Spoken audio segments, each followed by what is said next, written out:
laakiin dee intaan arkayay mas'uuliyad taliye ciidan sidii u dhaqmi lahayo kale ma ahayn anuu muddo 20 sano in ku dhowaan dee garsoor ku soo jiray intaasoo taliye bilis baa oo kala duwan baan la soo shaqeynay ragii badankoodii waa dhinteen Allah u naxariisto weligay wax saa u dhaqmaya dee lama kasta iyo goob kasta la soco Nasri Channel 900 taliye dabagale oo haysta ciidanka booliska Somaliland iyadoo la sheegay in aanu weligii ka soo shaqeyn ciidan boolis oo uu ka tirsanaan jiray militariga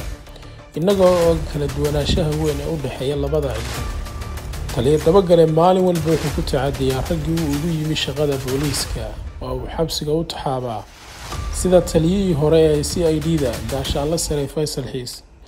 sidoo kale waxaynu oran karnaa wuxuu khalkhal geliyaa ammaanka xubnaha mucaaradka ah iyadoo xildhibaano qaran uu geystay iska tag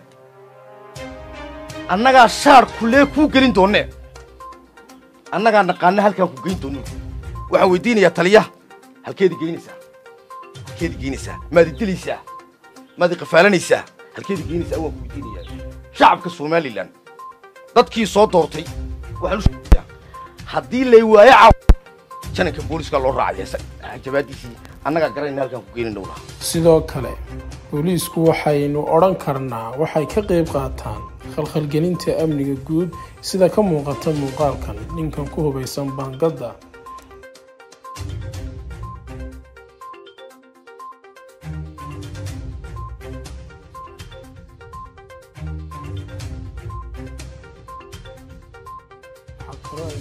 boolisku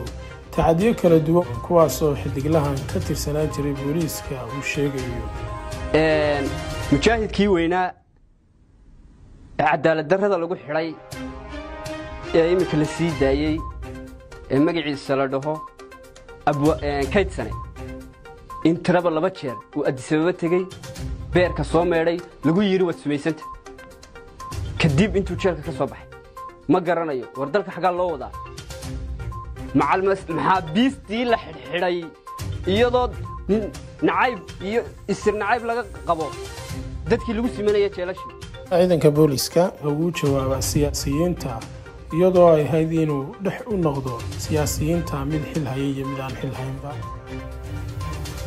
mar labaadkii isla tuutasan arkii xirsi wuxuu abuuray jabhad hubaysan baabuur boqoriya saaray ciidan buu la baxay dawladii daahir riyaal xilliga jirtay uu kooriyay wuxuu ciidanka boolisku soo qabtay isaga oo hawsha ku jira ayaa gacanta lagu soo dhigay oo la soo xiray markii saddexaad dawladii isla siiraayo xilliga ugu dambeysay markii danihiisa ay ka dhamaadeen wuxuu isku dayay inuu inqilaab ku sameeyo isagoo xubintii ugu xoog weynayda 12 xubnood baa iska casiray fikradda ugu weyn isaga lahaa oo dawladdaas dirqibi ku badbaaday xilliga waxa jirtay xilligii maaragtay labadii bishii 2004 markii doorashooyinka wuxuu haragii ka soo horjeeday ee kordhinta doonayay kordhinta maanta uu ka soo horjeedo ragii u doodayay ee ay baarlamaanka isku qabsadeen ee xataa hal haysaha la baxay sankay caana ka keenaya waxa la mid ah heede isagoo le iyo macirka soo dhacaya iyo qiyaamaha baa la afuufaya haddii doorasho dhicweeda xilliga ragii hal haysta kula haabo markii doorashadii xaqsoor ururadii haray heede ee xilliga dhacay su'aasha isweydiinta mudani waxa weeye haddaba ninka sidaas u hadlaya ma siyaasi ba mise waa taliyihii ciidanka booliska ee dhexda u ahaa mid siyaasi ah iyo mid aan siyaasi ahayn sidoo kale booliska Somaliland waxay xadgudubyo iyo tacadiyo u geystaan dadkan ka soo jeedin Somaliland sida uu ka markhaati kacay taliyihii hore ee saldhigga dhexe gabadhan oromada ah oo la sheegay in tacadiyo ka dhan ah bini'aadantinimada lagu sameeyay sidoo kale Yaxya Aadan Sameysana wuxuu sheegay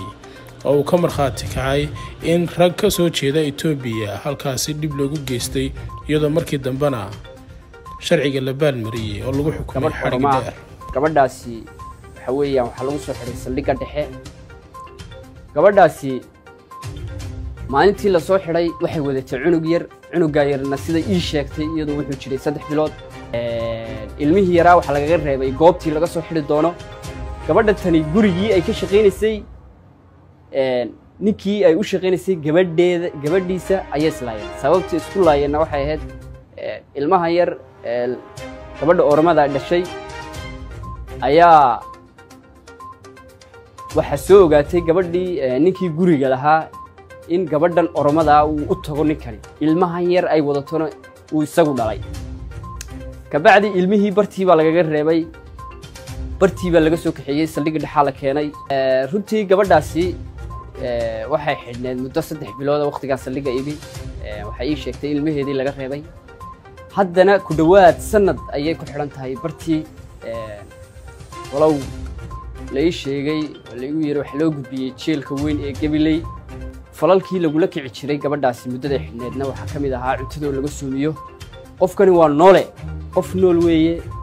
inaad xaqiisa ilaaliso inaad cuntadiisa kala dhaho waxay u xidhnaayeen arrimo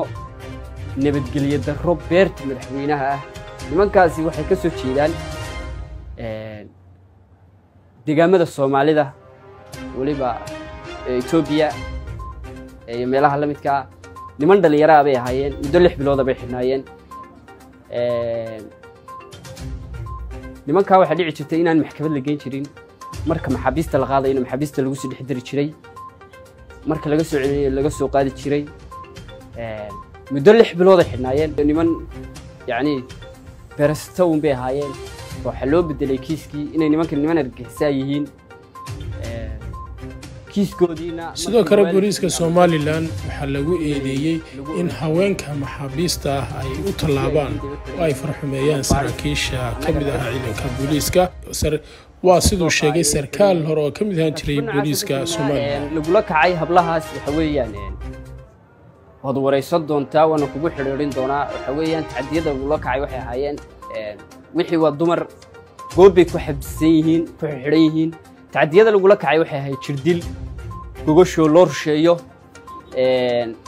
iyadoo dadka laga midabto kooro qol gooniye lagu xiro oo hablihii laga dhex saaro oo waxa weeyaan gogoshoodii loo qooyo